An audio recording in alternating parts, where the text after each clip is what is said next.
Sekeseke la ku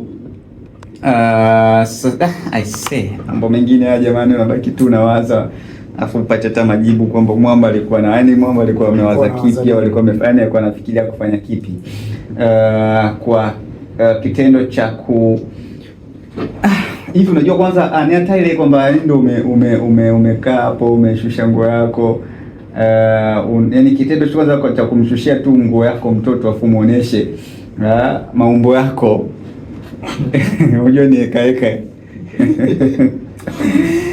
alafu sasa ndo auishi tu kumuonesha. Sasa wewe ndo unamnyonyesha kabisa. Kijana anayefahamika kwa jina la Ibrahim Saidi maarufu kama vile Kitundu leo Aprili 17 Aprili 17 2026 amepandishwa kizimbani katika mahakama ya hakimu mkazi wilaya ya Tabora akitumiwa kwa kosa la kumwingiza uume wake mdomoni mtoto wa kiume mwenye umri wa miaka 6. Jina la kijana huyo likiwa limehifadhiwa na mtoto likiwa limehifadhiwa, tukio ambalo anadaiwa kulifanya majira ya saa 6 mchana huko mtaa wa Nyerere, kata ya Ipuli, manispaa ya Tabora. Ibrahim Saidi maarufu kama Kitundu, miaka yake ni 18, mkazi katika shauri hilo la namba 8227 la mwaka 2026, anadaiwa kutenda kosa hilo la shambulio la aibu Machi 22 mwaka 2026 huko katika mtaa wa Nyerere, kata ya Ipuli, manispaa ya Tabora, baada ya kumchukua mtoto huyo nyumbani kwao na kwenda naye kwenye kibanda cha kurushia filamu ambapo akamdanganya na kumwekea uume wake mdomoni akimtaka aunyonye kwa ajili ya kujifurahisha kingono. Katika maelezo ya awali ya kosa yaliyowasilishwa mahakamani hapo na wakili upande wa Jamhuri Steven Mzava, mtumiwa Ibrahim Saidi maarufu kama Kitundu anadaiwa kutenda kosa hilo la shambulio la aibu kinyume na kifungu namba 138A na D2 na B sheria ya kanuni ya adhabu sura ya 16 iliyofanyiwa marejeo mwaka 2023. Mbele ya hakimu katika mahakama hiyo ya wilaya Demetrio Nyakunga, mtumiwa Ibrahim Saidi bwana Kitundu huyu alikana kutenda kosa hilo, huku mahakama ikizuia dhamana kwa mtuhumiwa huyo kwa ajili ya usalama wake kutokana na kosa aliloshtakiwa nalo mahakamani hapo. Hata hivyo, shauri hilo limeahirishwa hadi tarehe 29 Aprili 2026 mwaka huu, kesi hiyo itakapotajwa tena, huku mtuhumiwa akipelekwa mahabusu.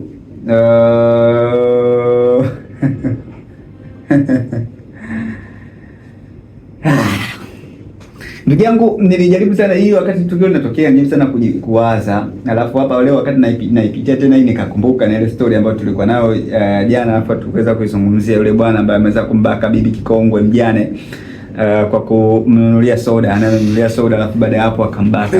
Sasa nimekumbuka na hii kwamba nikajaribu tu kuwaza kwamba ni inakuaje kwamba mtoto kwanza wa kiume, yani bora angekuwa mtoto wa kike, mtoto wa kiume kwanza hakuna cha bora, hata angekuwa kike ndio sio bora, lakini huyu wa kiume sasa, yani mtoto wa kiume ambaye ni jinsia yako moja, unaenda kumshikisha huo mdudu alafu waunyonye. Sasa unabaki unajiuliza kwamba yani jamii anayoishi kwamba hakuna mabinti au mabinti wamegoma kumpa hii huduma hiyo ambayo kwa anataka mpaka akampa mtoto. Na najaribu kuwaza kwamba yawezekana haikuwa mwanzo wa hiko alichokuwa wamekutwa nacho akikifanya, kwamba je, ilikuwa ni muendelezo, huenda kuna mambo mengine ambayo nyuma washakuyafanya, ama kama ndio alikuwa anafanya hivyo, maana yake kesho na kesho kutwa uje ufanye nini na wewe mtoto Hayo ni mambo ambayo unajaribu kuyafikiria, alafu unaona kama vile hayafikiriki, na huenda wenyewe wazee wa kutafsiri sheria wameamua pia kuisogeza mbele ili shtaka ili waweze kulipitia kwa undani zaidi, wajue kwamba wakamilisha uchunguzi na wakija kutoa jambo lile limenyooka. Najua kuna watu wana haraka kutaka kusikia mtu kijana huko kashapelekwa, na mwenyewe pia na haraka hiyo, lakini dhidi ya mtoto ujue, ushanielewa.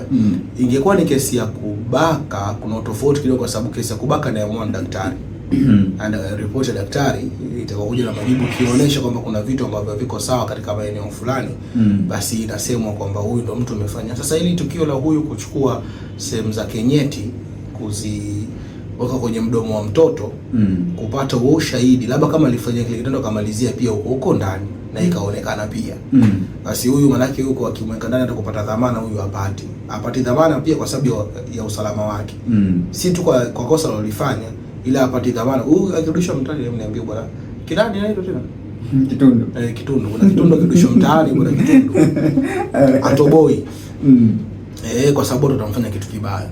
Lakini hii ndio maana hasa kwa nini tunasema au watu wanasema unapoongea na mtoto, unapokuwa huko kwenye malezi ya mtoto, make sure kwamba unaweza kuzungumza na mtoto wako.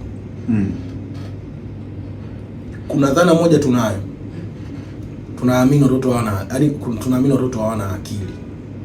Na hata maneno yote ya kebehi au ya kumkebehi mtu, kumkejeli mtu, mara nyingi utasikia una akili kama mtoto. Au hizi si akili za kitoto hizi. Niko hapa nitumia akili zangu za kiutu uzima. Mambo kitoto mimi siwezi. Ujamaa mambo kitoto sana. Wewe mwacha utoto. Unaniletea utoto mimi hapa. Yaani tushachukua kwamba kuna namna fulani hivi kwa mtoto Tanzania uheshimiki. Nadhani. Sijui kwa maeneo yote na makabila mengine na taratibu zao kwamba wenda ndo ambayo imepelekea hilo au?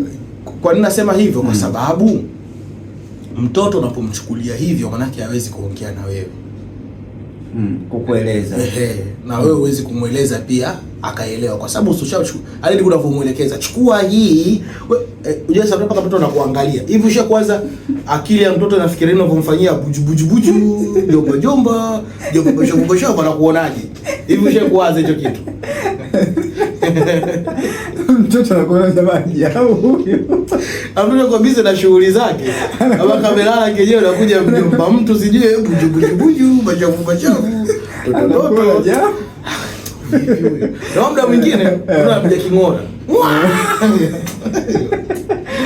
Tokea wapi yule tena machafu? Anaelezea story gani? Unaelewa? Kwa hiyo lazima tutofautishe, yani tujue kuna hali ya utoto haimaanishi kwamba hichi kiumbe hakina akili. Akili zipo. Swala ni wewe unavunja vipi bere yako, kwa sababu kila mtoto ana ukuta wake. Na hii ni defensive mechanism ambayo kila binadamu ana tangu utotoni. Na hizi tabia za kudefend hivyo tunakuwa nazo mpaka watu wazima. Mfano mrahisi tu, ukiwa unataka kuongea na watu au kwa sehemu ambapo unataka interaction uzitaki, kuna vitu wewe unavifanya ambapo umevizoea tangu utotoni kwamba ukifanyaga hivi watu wakuongeleshi. Yaani sasa vile vitu vile una vitu vyako. Una vitu vyako unavifanya kabisa, utajifanya siku au unaangalia kule kuna ile mizugo ile kuzuga tabia hizo tumeweza tangu mtoto akiwa na umri wa miezi 6 anaanza kudanganya. Akiwa na umri wa miezi 6 anaanza kudanganya. Ukibeba na kuchekea hamna kitu kwake. Kumbe nikiwa na kitu nahitaji, nikifanya hivi nakipata. Nikilia nitabebwa. Nikilia nitapata chakula. Sasa ndo lugha yake ile. The way sasa ili umuelewe, kwa sababu wewe una maneno mengi ndio mtu mzima, buju nyingi unamchanganya. Kwa sasa yeye anatumia vitendo.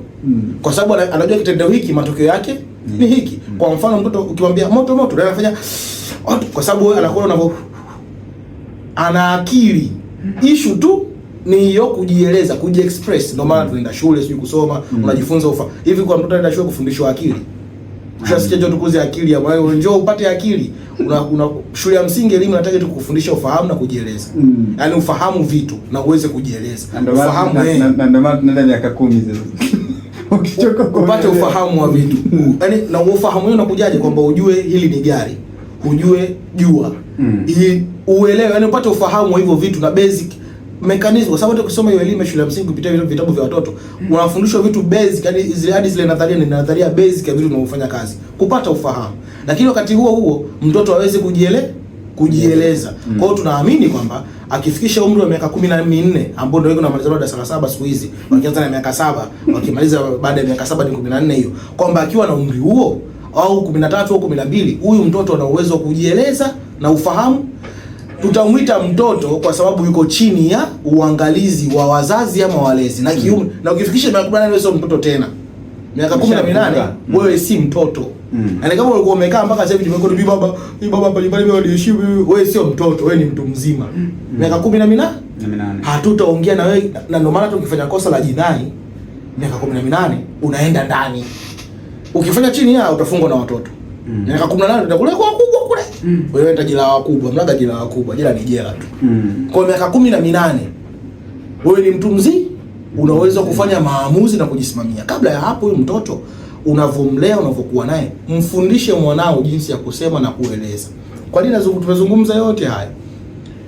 Huyu mtoto mpaka kufanyiwa tendo hili likakamilika, kwa sababu hapa lazima tuleke kitu kimoja. Tunalinda tendo, yaani tunachokilinda sisi ni mtoto asikutane na yeye kaika kabisa. Sio tunalinda kuwakamata.